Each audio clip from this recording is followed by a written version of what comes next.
Tahukah kamu, pada abad ke-20, minyak dikenal sebagai komoditas paling berharga di dunia. Negara-negara dan perusahaan multinasional bersaing sengit untuk menguasai ladang-ladang minyak, karena dari sanalah energi dunia berputar. Namun memasuki abad ke-21, sebuah perubahan besar terjadi. Dunia tidak lagi hanya bergerak karena energi fisik, tetapi juga karena energi informasi. Kini, data menjadi sumber kekuatan baru. Dalam pernyataan yang sering dikutip, data adalah minyak baru, menjadi simbol pergeseran besar dalam struktur ekonomi global. Perusahaan seperti Google, Amazon, Facebook yang sekarang Meta, dan Apple tidak menjual minyak, tidak memiliki tambang emas, dan tidak memproduksi barang fisik dalam skala besar. Tetapi kapitalisasi pasarnya jauh melebihi perusahaan energi raksasa seperti ExxonMobil atau Shell. Kekuatan mereka berasal dari sesuatu yang tidak terlihat oleh mata data pengguna. Data yang dimaksud di sini tidak hanya mencakup nama, alamat, atau tanggal lahir. Data mencakup perilaku kita saat berselancar di internet, preferensi belanja, kebiasaan konsumsi media, lokasi GPS, klik yang kita lakukan, hingga seberapa lama kita berhenti membaca suatu konten. Data ini dikumpulkan, diolah, dan dianalisis dengan teknologi canggih seperti machine learning dan artificial intelligence untuk membentuk profil perilaku yang sangat akurat. Dengan memahami siapa kita, apa yang kita sukai, dan apa yang mungkin kita lakukan selanjutnya, perusahaan-perusahaan ini dapat menyusun strategi yang sangat presisi untuk menjual produk, menampilkan iklan, dan bahkan mempengaruhi opini publik. Google, misalnya, menyediakan layanan pencarian secara gratis, tetapi sejatinya perusahaan ini menjual akses ke perhatian dan minat kita kepada pengiklan. Ketika seseorang mencari sepatu lari terbaik, data pencarian tersebut dimasukkan ke dalam sistem lelang real-time di mana pengiklan bersaing untuk menampilkan iklan mereka. Proses ini hanya berlangsung dalam hitungan milidetik, tetapi menghasilkan triliunan dolar secara global. Amazon, di sisi lain, bukan hanya toko online terbesar di dunia, ia adalah perusahaan yang mampu memprediksi barang apa yang kemungkinan besar akan dibeli seseorang, bahkan sebelum orang tersebut menyadarinya.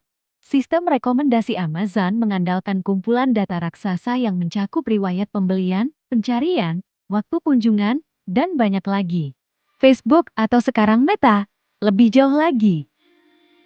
Dengan mengelola jejaring sosial yang digunakan miliaran orang setiap hari, Meta mampu memetakan relasi sosial, pola komunikasi, dan bahkan kondisi emosional pengguna. Hal ini digunakan untuk menyusun iklan yang sangat ditargetkan, sekaligus untuk menyajikan konten yang meningkatkan keterlibatan, terlepas dari apakah konten tersebut positif atau provokatif.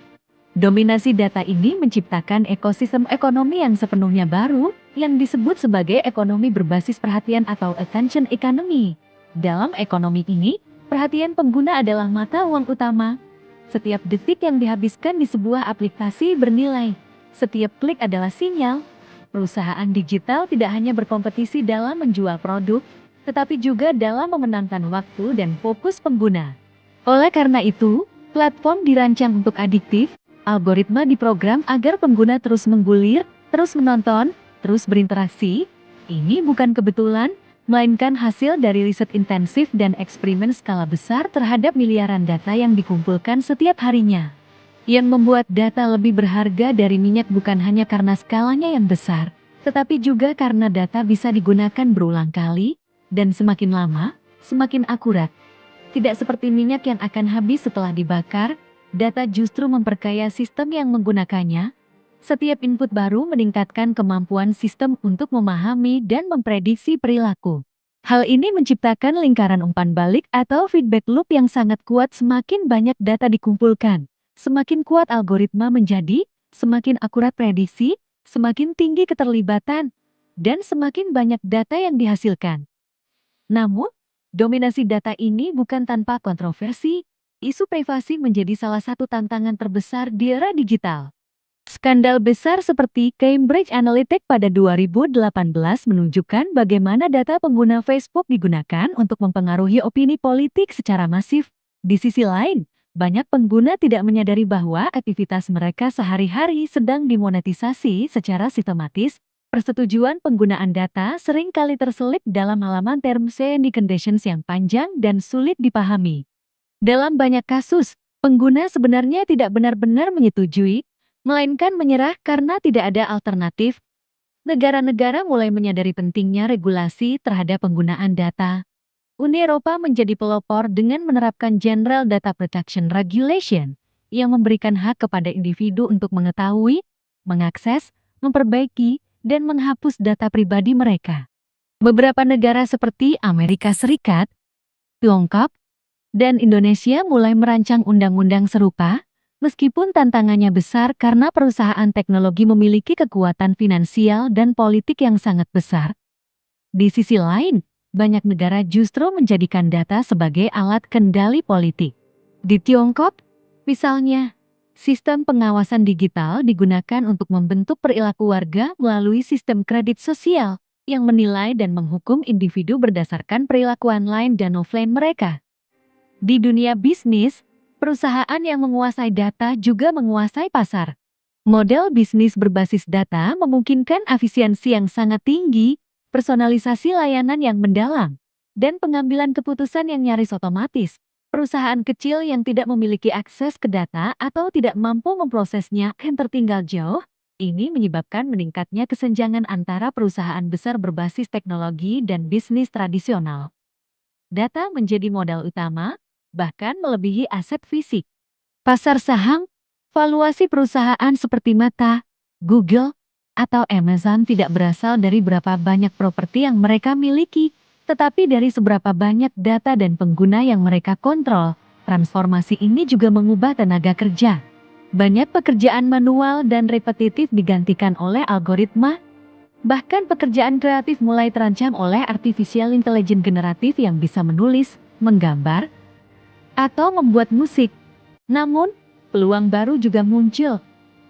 Data scientist, artificial intelligence engineer, dan analis perilaku digital menjadi profesi yang sangat dicari. Pendidikan dan pelatihan kini diarahkan untuk mempersiapkan generasi muda menghadapi ekonomi berbasis data. Yang menarik, nilai data tidak selalu berasal dari hal-hal besar. Bahkan hal kecil seperti waktu yang kamu habiskan melihat foto makanan di Instagram atau video kucing lucu di TikTok memiliki nilai ekonomi.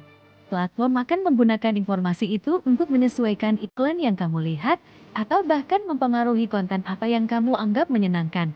Dalam jangka panjang, ini membentuk pola pikir, selera, dan bahkan keyakinan politik. Inilah mengapa data disebut bukan hanya berharga, tetapi juga berkuasa. Menghadapi kenyataan ini, masyarakat perlu membekali diri dengan literasi digital yang lebih kuat, kesadaran akan bagaimana data dikumpulkan, digunakan, dan disebarkan harus ditanamkan sejak dini. Perlindungan terhadap hak privasi perlu diperjuangkan, dan mekanisme transparansi dalam pengelolaan data harus ditegakkan. Tidak cukup hanya mengandalkan regulasi dari pemerintah, pengguna harus belajar menjadi lebih kritis dan sadar dalam menggunakan teknologi. Misalnya, memahami pengaturan privasi, memilih platform yang lebih etis, dan mendukung gerakan digital yang adil. Pada akhirnya, data memang telah melampaui minyak sebagai sumber daya paling berharga di dunia. Namun berbeda dengan minyak yang dibor dari bumi, data digali dari manusia. Oleh karena itu, pertanyaan moral menjadi semakin penting. Siapa yang berhak memiliki data? Siapa yang bertanggung jawab atas penyalahgunaan data? Dan bagaimana kita memastikan bahwa kekuatan besar yang berasal dari data digunakan untuk kebaikan bersama, bukan sekadar untuk keuntungan segelintir pihak?